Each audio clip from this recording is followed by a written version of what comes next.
नमस्कार, आपका हमारे चैनल में स्वागत है। आज मैं आपको एक बूढ़ी माँ की दर्द भरी कहानी सुनाऊंगी। तो चलिए कहानी को शुरू करते हैं। 75 वर्ष की उम्र में सुलोचना देवी की याददाश्त काफ़ी कमज़ोर होती जा रही थी।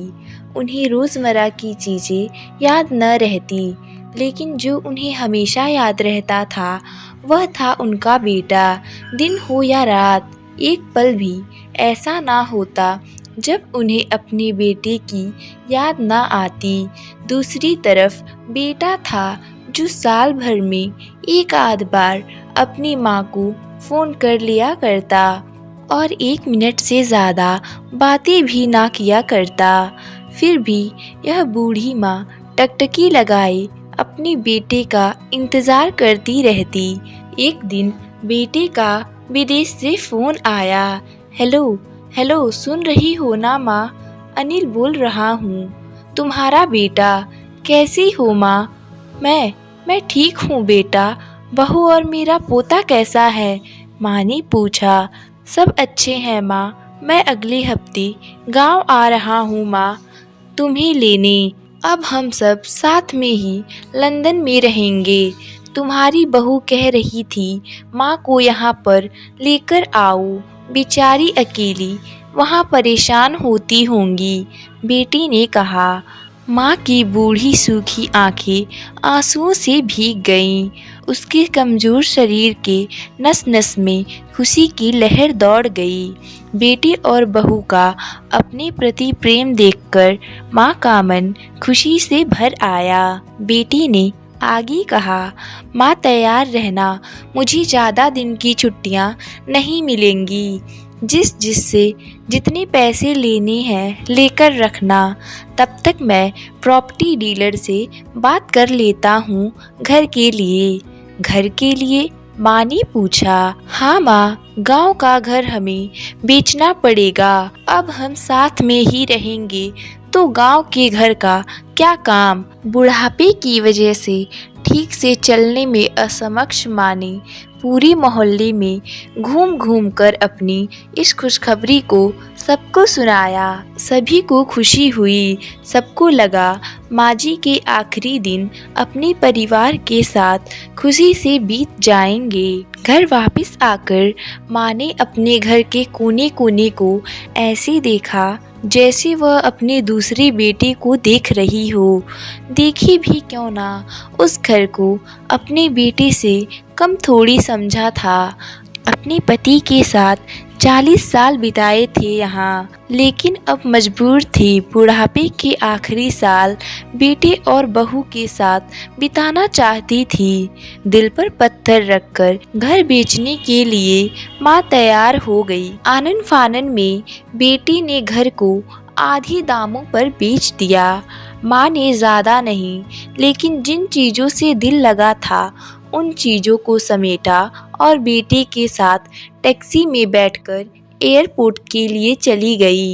एयरपोर्ट पर आकर बेटी ने माँ से कहा, माँ तुम यहाँ बेंच पर बैठो, मैं सामान और बोर्डिंग पास की जांच कराकर आता हूँ। वहाँ वक्त लगता है और खड़ा रहना पड़ता है, तुम्हें तकलीफ होगी। तुम यहीं आराम करो।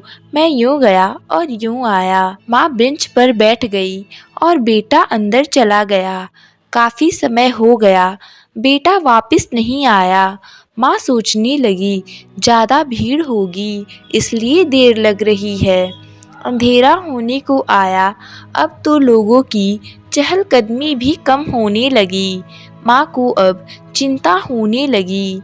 एक कर्मचारी ने आकर पूछा, किससे मिलना है माँ जी? यहाँ पर क्यों बैठी हैं? डरती हुई आवाज़ में सुलोचना देवी बोली, मेरा बेटा अंदर सामान की जांच कराने गया है, लंदन जा रहे हैं हम। क्या नाम है माँ जी आपके बेटे का? कर्मचारी ने पूछा। मेरे बेटे का नाम अनिल है, सुलोचना देवी ने बताया। कर्मचारी अंदर गया और थोड़ी देर बाद बाहर आया। उसने सुलोचना देवी से कहा, माँ जी लंदन जाने वाली फ़्लाइट तो दोपहर में ही जा चुकी है और आपका बेटा भी उस फ्लाइट में बैठकर लंदन जा चुका है। अब आपके यहाँ बैठने का कोई मतलब नहीं है।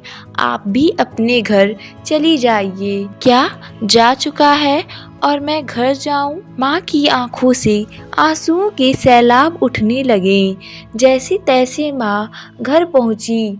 जो अब उसका था ही नहीं, बिक चुका था। वो वहीं बरामदे में तुलसी के पास सो गई।